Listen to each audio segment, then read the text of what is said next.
Hi guys, welcome to the Heart of the Matter, a new program launched in a new year, 2021.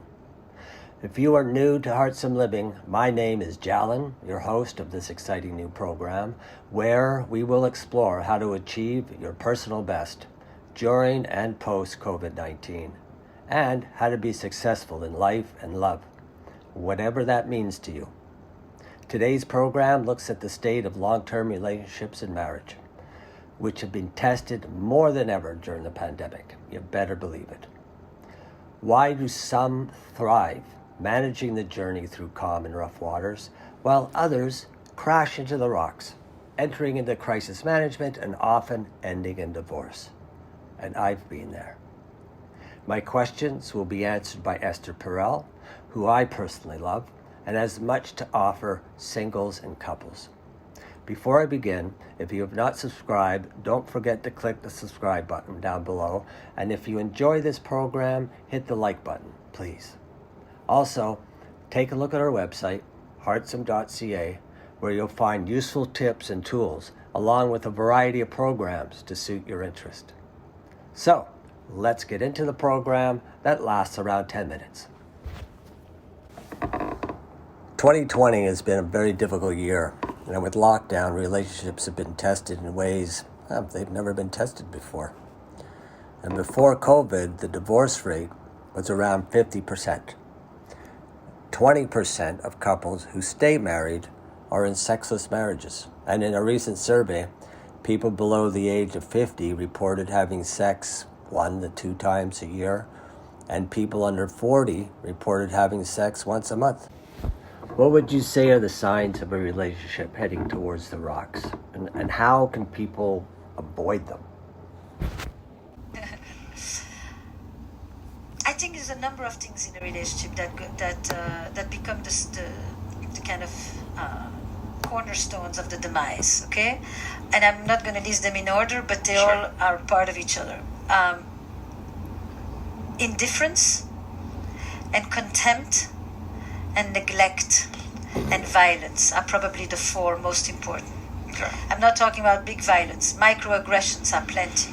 Indifference, when you start to feel like the other person fundamentally is not really caring about you anymore, or you don't care about them. What they feel, what they think, who they are, what they're about. Just don't care. You've lost interest. But it's more than losing of interest. It's also when you are indifferent, you degrade the other person. They're less important to you. They don't matter. And ultimately, what we feel in relationships is that we matter. That is the essential reason for connecting to people, is that we are creatures of meaning. Right. I matter to you. I'm someone. You care about me. You want my well-being. You're proud of me. You want good for me. You're benevolent. All of that. When you are indifferent, the whole thing goes. And then you start to, there's that coldness that creeps in, that sense of estrangement, that complete disconnect. The second one is neglect. Neglect, when people just basically take each other for granted. You know, they take more care of their car than of their partner. Or their dog, anybody, anything. Their yard, anything. Anything gets attendance. Their business. Their business for sure. Their business for sure. You know, everything gets priority. Everything gets reviewed, evaluated, attended to, 360s, you name it, you know, new input. My God, it's like people have this idea that they put it all in when they were dating, and then once they seal the knot, it's like as if they tied the knot, it's like now they don't have to do squat anymore, and they go into this kind of complete sense of complacency and laziness. It's an amazing thing. They think this thing is just going to live on its own. I have often said that people don't believe in happiness. They don't believe in happiness ever after. It's a fairy tale. Yet, as you said, people put effort into education, work, sports, everything but their relationship because they feel it will take care of itself. Relationships matter. They matter to me. I think they matter to a lot of people. You say the quality of your relationship determines the quality of your life. So why do couples treat each other in ways that they would not treat others that they care about? And they started off in love. Because you can't get away with it. Because if you talk like this at work, you're gone. Because if you talk like this with the police, you're gone. Because if you talk like this on the street, you're being punched. But with your partner, you have that sense that they're going to be there anyway. They're just going to take it because it's family. And family is this thing that doesn't dissolve so easily. So you can just lash out at them and talk to them with a tone and a dismissal. I understand. It's unfortunate.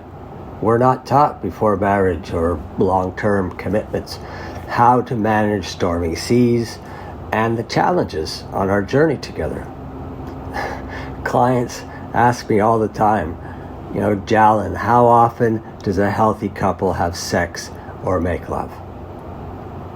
Is there a difference? Is there a difference between sex and making love?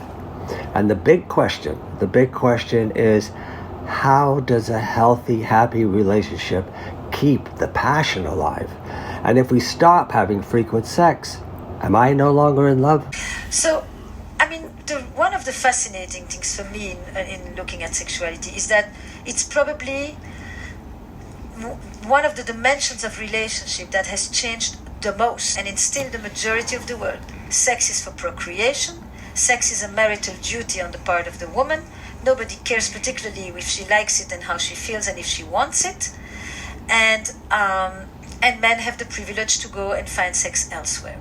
Wow. In a very short amount of time, we're talking 60 years, we have contraception, which is the liberation of women for the first time to free sex from reproduction, from mortality, from death in pregnancy and in childbirth, all of that. Sex is for connection and pleasure. The fact that for the first time we have sex before marriage. And many times, a lot. We used to marry and have sex for the first time. Now we marry and we stop having sex with others.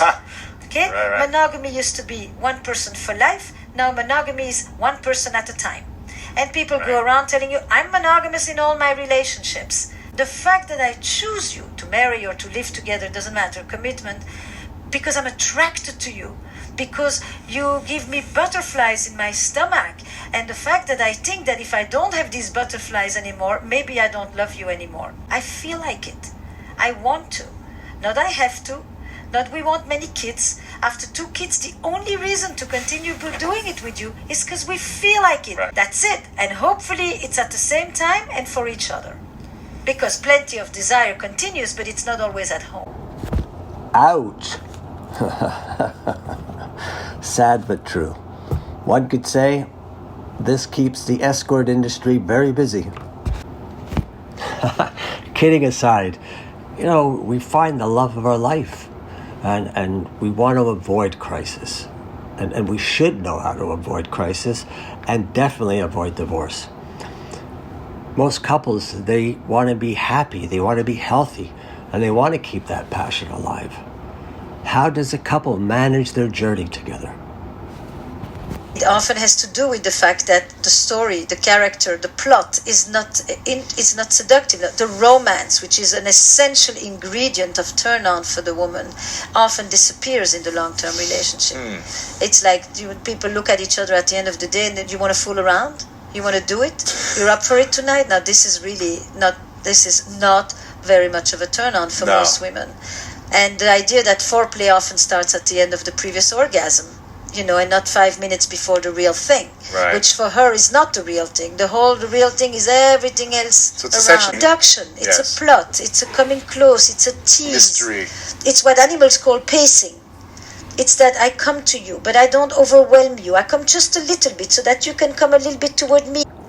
Yikes, this is like a game. And there are some couples, they don't want to be in a game. They want the relationship to matter to them. That they want true love.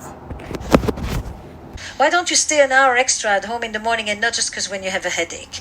And just say, this matters to me. All in all, committed sex is premeditated sex. It's not just going to happen.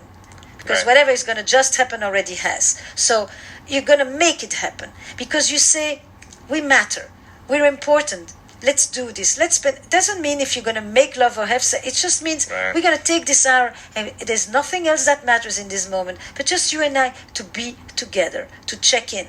And then we'll see what unfolds. That's the erotic space in which sex may happen.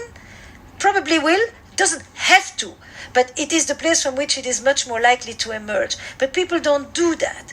They do the responsibility, that's the love, right? The citizen, the commitment, the caretaking, Safe the thing, burdens, yeah. the safe. And then they say, I'm bored. Exactly, yeah. There's no risk-taking. That's the word. If you want desire, it's risk. And the risk is an emotional risk. It's not about sexy risks. It's really a risk on the emotional front, is that I bring something else to you differently from the way I typically present myself. Sure. Roundtable discussions with couples, and I've heard relationships are a lot of work. Or they'll say, relationships are work. We know this, so that's okay. I've also heard true love should not be work. If it's real and we love each other and we're meant to be, it shouldn't be work. And thank you. Do you know how many people stop thanking their partners? Thank you. Thank you for doing this for me. Thank you for picking up the shirts. Thank you for, That you feel appreciated. Yes, appreciation. Appreciation is huge. Yeah. Gratitude, acknowledgement of the presence of the other in your life. Not, did you do this? Did you call? Did you pick up? Do this? Half the time, expectations is often a resentment in the make. It's like, with the expectation comes the fear of it's not good. Thank person, first of all. And because it also makes it feel like this is not a given. Nobody owes you squat. You're not owed anything. You're not that important. You're actually quite replaceable. Right. And with the divorce rate that we have, dropped 50 on first and 65 on second. Right. It's really, it costs a lot of money. It's not good for the health. I mean, it's just like, it's not good for the jobs. It's like, okay, now you could say maybe people should marry, but it doesn't matter if it's marriage legally or... The idea is that we can do better. We can do better in general. I really think that the quality of our lives depends on the quality of our relationships. I mean, nobody's going to write, you worked 60, 70, 80, 90 hours a week, and no, they're going to say he was there for people when they needed to. He was there at every game. He was there at the party. He's the guy who, when you were in his presence, he had charisma, not because he could stand in front of a huge crowd, but he had charisma because when I was in his presence, he made me feel special. Mm-hmm. It's a different charisma. So, appreciation, gratitude, thank you. Little things to go out of your way, rather than just to do the minimum. A lot of people start to do the bare minimum, just so that they can't be scolded. Right. Go an extra thing. On occasion, just do something for the other person just because it matters to them, even if you couldn't care less. Right. Rather than it's not important to me. I don't need this, or I don't care about this. Give each other a lot of individual space. Not everything needs to be shared. Mm-hmm. People have different passions, different interests, different friends, and they need those separate spaces to exist. Admiration, I think, is huge. Because admiration is also that you kind of really see the otherness of the other person. Don't try to make your partner into one person for everything. There is no such a person. Find multiple sources of connection, of intimacy, of friendship, so that you can have a group of people support you, and don't have one person who has to be there for you for everything, especially when you're in the dumpster. How can I do this? What can I do today that will be different from the ways that I've done it until now? How can I do something that I think would actually improve our relationship? Me, right? Not something that I want or that you want, but that I think would be actually good for us, that third entity, the us. Not every day, not every day, not every day, but what you can do every day is just a quick check with yourself. Is there something that I should notice? Is there something that I can be thankful for? Is there a little note that I could write? Is there, Sure. just a way that I can show up? It's small. It's really small. Here's the thing. There is work, and then there is the creative work. I'm talking about a level that is creative and that elevates you and that actually gives you feel taller. You just feel like you're engaged. You feel awake. Here's the essential word is curiosity. When you're curious, you lean forward and you watch, you're open to the mysteries of life.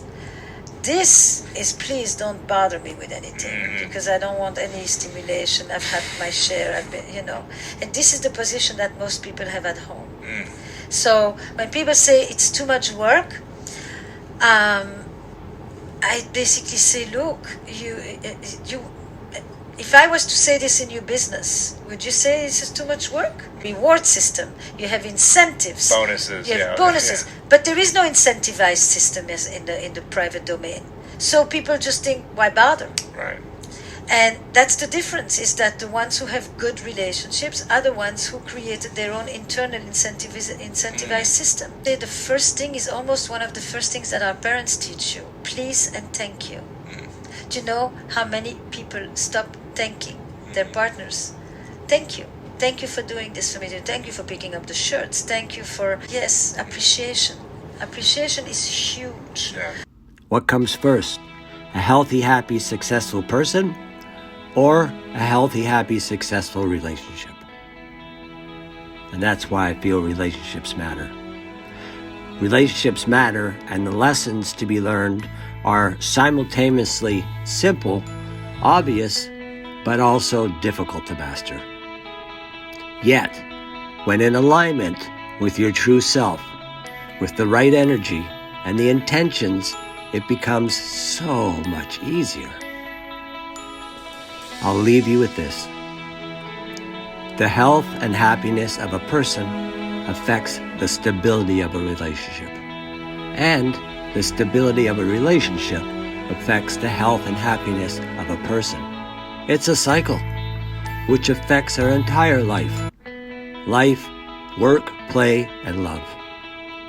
And I believe this energy flows into the health of our community. And finally, yes, the health of our planet. I wish you all a wonderful day or evening, depending on where you are on this planet tonight or today. And I wish you all love and light.